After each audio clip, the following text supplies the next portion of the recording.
నమస్కారం మధుసూదన్ రెడ్డి గారు. నమస్తే అండి. వైసీపీకి సంబంధించిన ముఖ్య నాయకులందరూ వరుసన బయటకు వెళ్ళిపోతూ ఉన్నారు. ఓకే. సో కొత్త నీరు వస్తూ ఉంది. పార్టీ మనుగడ ఈ ఎవరైతే కొత్త వాళ్ళు ఇన్ఛార్జీలుగా ఇప్పుడు నియమితులు అవుతున్నారో బలపడే అవకాశం ఉంటుందా? ఇప్పుడు మాయల్ పకీర్ పానం చిలకలో ఉందంట. ఈ కొత్త నాయకులకి నేను చెప్పేది ఒకటే, మీకు చేతులెత్తి దండం పెడుతున్నారా బాబు. మాము అంటే మాజీ ముఖ్యమంత్రిని మీరు మెస్మరైజ్ చేసి ఆ మాయలో పడితే మిమ్మల్ని మించినటువంటి అవివేకులు అమాయకులు ఈ భూగోళంలో ఇంకొకరు ఉండరు. టైం వేస్ట్, మీ డబ్బులు వేస్ట్. కాబట్టి ఆ మాయ మాటలకి ఆ మాయాలోకంలో పడద్దు, ఇబ్బందులు కొని తెచ్చుకోవద్దు అని మాత్రం నేను చెప్పగలను. యువజన శ్రామిక రైతు పార్టీ కాలగర్భంలో కలిసిపోబోతుంది. అది ఏదో ఒక పార్టీ మింగద్ది. అది పెద్ద పులి బీజేపీ మింగద్దా, ముసల వృద్ధ పులి కాంగ్రెస్ మింగద్దా అనేదాన్ని ఆగమ్య గోచరంగా ఉంది. ఉండదు, పార్టీ ఉండదు. అందువల్ల దీపం ఉండంగానే ఇల్లు చక్కదిద్దుకోవాలా అని అంటారు పెద్దోళ్ళు.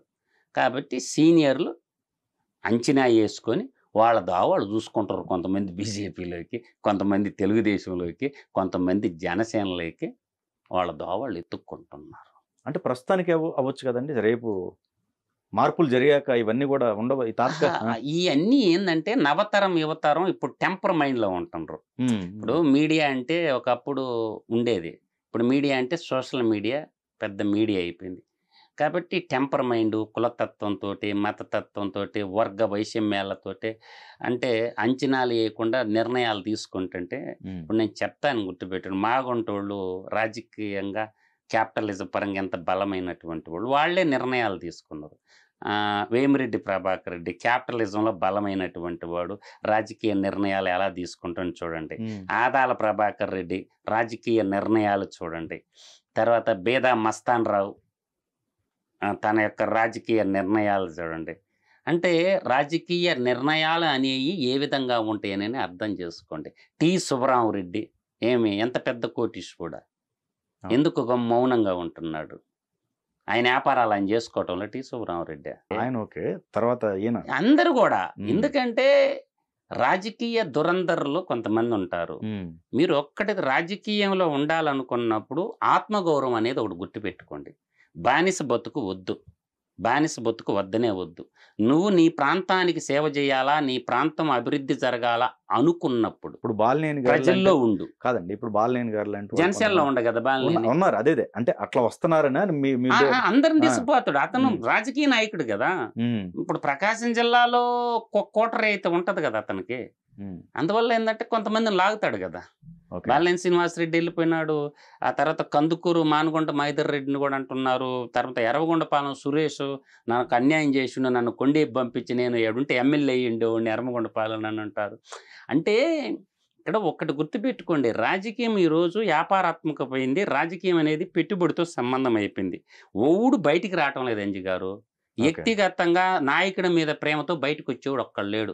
వాడు బయటకు వచ్చిన దానికే వాడు క్వార్టర్ ఇవ్వాల్సిందే, బిర్యానీ ప్యాకెట్ ఇవ్వాల్సింది, వాడు బండికి పెట్రోల్ పోపించాల్సింది, లేకపోతే వాడు ఇంట్లో నుంచి అడుగు కూడా బయట పెట్టడం.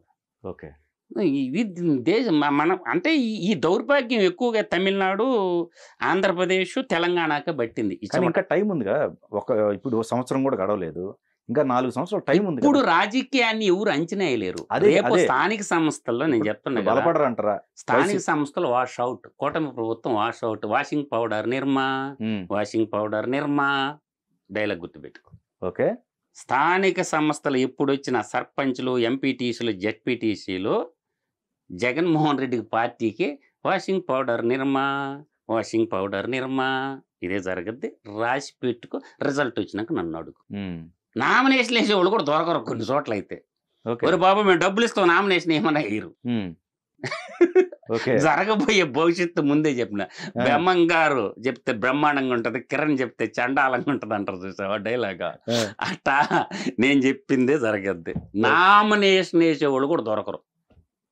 మున్సిపాలిటీలో, కార్పొరేషన్లో, పంచాయతీల్లో, మండల ఎంపీపీల్లో, జెడ్పీటీసీలో ఒకవేళ తెగిచ్చి వేసినా కూడా ఆమదం తప్ప గెలిచేది ఉండవు.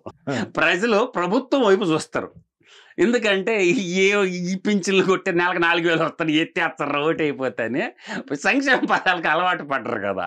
శ్రేయోరాజ్య స్థాపన వేరు, సంక్షేమ వీళ్ళు ఏం చెప్తారు, ఓటు వేయకుండా చెప్తాం మా ప్రభుత్వం అయితే బాదుగా నీ పింఛన్ అయితే పోద్ది అంటారు. ఎందుకు వచ్చిన కర్మ, డైరెక్ట్ 63,022 ఓట్లు. నీకు డైరెక్ట్ 63,022 ఇంటూ 3 కొట్టు. ఓకే, ఎన్ని అయినాయి సరిపోయినాయా? 1,80,00,000 ఓట్లు, 1,90,00,000 ఓట్లు. నువ్వు చూపించిందే కదా నీరజాక్ష. ఆయన ఏనిచ్చినాడు నామినేషన్లా, ఆయన పోటీ చేసి ఇచ్చినాడా? నీ దోవలోనే వస్తారు, నీ బాటలో నడుస్తారు, ఆయన చూపించిన మార్గంలోని వాద్యంజి గారు. అందువల్ల ఇది కూటమి ప్రభుత్వం ఏంటంటే మీకు ఒక్క సంవత్సరం ముందునంగా ప్రజలు అంచనా చేస్తారు. అప్పుడు తెలుసద్ది ఇట్టా పట్ట అనేది. 12 నెలలకి 11 నెలలకి తెలియదు. ఇట్టా పట్ట అనేది 1 year ముందు అడగండి చెప్తా. 1 year ముందు వరకు ఈ పార్టీ నిలబడుద్దిగా మరి అప్పుడు ఎగ్జిస్టింగ్ ఉంటుంది. నాకు డౌటే. స్థానిక సంస్థల తర్వాత జెండా పైకప్పిరాజు. స్థానిక సంస్థలు మీరు స్థానిక సంస్థలు అయిపోయి జెండా పైకప్పిరాజు. మీరు స్థానిక సంస్థలు జరగనండి, ఆ పార్టీ జెండా ఉంటుంది ఊడిపోద్ది, మీకే తెలుస్తుంది. అదే పెద్ద పులి కాసుకొని ఉంది. పెద్ద పులి పంజా అలా ఇసరద్దో ఎవరికి తెలియదు. తర్వాత వృద్ధ పులి ఒకటి ఉంది. నువ్వు పెద్ద పులి వృద్ధ పులి 2 పులి వేటని నువ్వు తప్పించుకోలేవు. 2 పంజా ఇసరటానికి రెడీగా ఉన్నాయి. ఎందుకంటే వృద్ధ పులి పంజా రుచి చూశాడు, దాన్ని ఫలితమే 16 నెలలు బోను. ఇప్పుడు పెద్ద పులి పంజా ఇసిరింది అనుకో, బీజేపీ గట్ చేసిన మీరే చెప్పారు. పెద్ద పులి పంజా ఇసిరింది అనుకో, ఇది శాశ్వతంగా జీవిత ఖైదు వచ్చావు. ఇంకా నాయకుడు లేని రథం ఎన్ని రోజులు పడు. ఇప్పుడు రథసారథి ఉండాలి కదా, సారథి లేని. ఇప్పుడు శ్రీకృష్ణుడు రథసారథిగా ఉంటే అర్జునుడు గాంధీయం తీసుకొని కిరీటి శస్త్రాలు వదిలితే కురుక్షేత్రం సమాప్తమైంది. దాంట్లో నుంచి భగవద్గీత పుట్టింది. ఇప్పుడు భగవద్గీత కూడా యునెస్కో గుర్తింపు ఏదో పొందింది.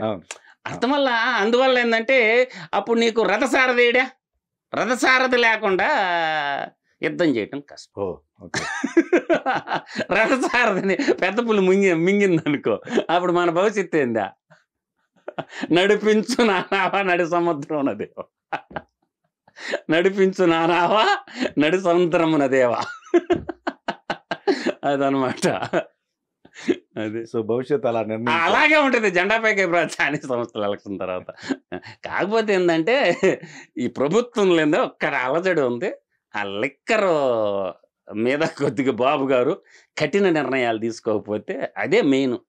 లిక్కర్ వ్యాపారస్తులు కొంచెం ప్రభుత్వానికి చెడ్డ పేరు తెస్తున్నారు.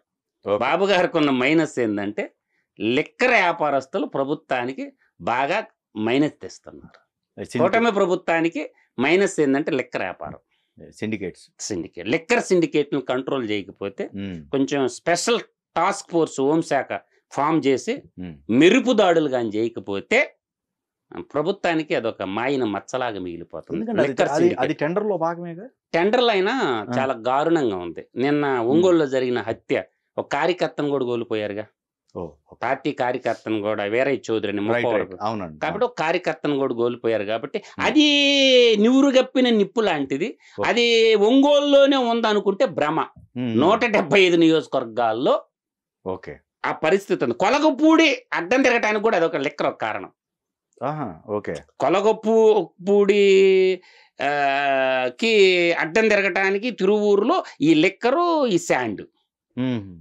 అంటే లిక్కరు శాండ్ ప్రభుత్వాలని ఎంత పెద్ద పరిపాలనా దక్షుడు ఉన్నా కూడా అది ఎందుకో గానీ ప్రభుత్వ అధినేతను బాగా ఇబ్బంది పెడతాయి. 2 అల్ప సంపాదన కాబట్టి అవి 2 నా దృష్టిలో అయితే శాండ్ మీద పెద్ద లేదు, కానీ లిక్కర్ సిండికేట్లు బాబు గారికి ఒక హెడ్ఏక్ లాగా, తలపుండు లాగా తయారైపోయింది. దాని మీద ఒక స్పెషల్ టాస్క్ ఫోర్స్ పెట్టి దాన్ని నియంత్రించాల్సిన బాధ్యత నేటి ప్రభుత్వాధినేత అయిన రాష్ట్ర పెద్ద ఆయన మీద గౌరవనీయులైన చంద్రబాబు నాయుడు గారి మీద విజ్ఞత మీద ఆధారపడింది. కానీ అది కూటమి ప్రభుత్వానికి ఈయన చేస్తున్నటువంటి శ్రేయోరాజ్య స్థాపన, సంక్షేమ రాజ్య స్థాపన, శ్రేయోరాజ్యం, సంక్షేమ రాజ్యం ఈ రెండు కళ్ళులాగా అనుకుంటున్నా కానీ వీటన్నిటినీ ఆ లిక్కర్ అనే మహమ్మారి కమ్మేస్తుంది.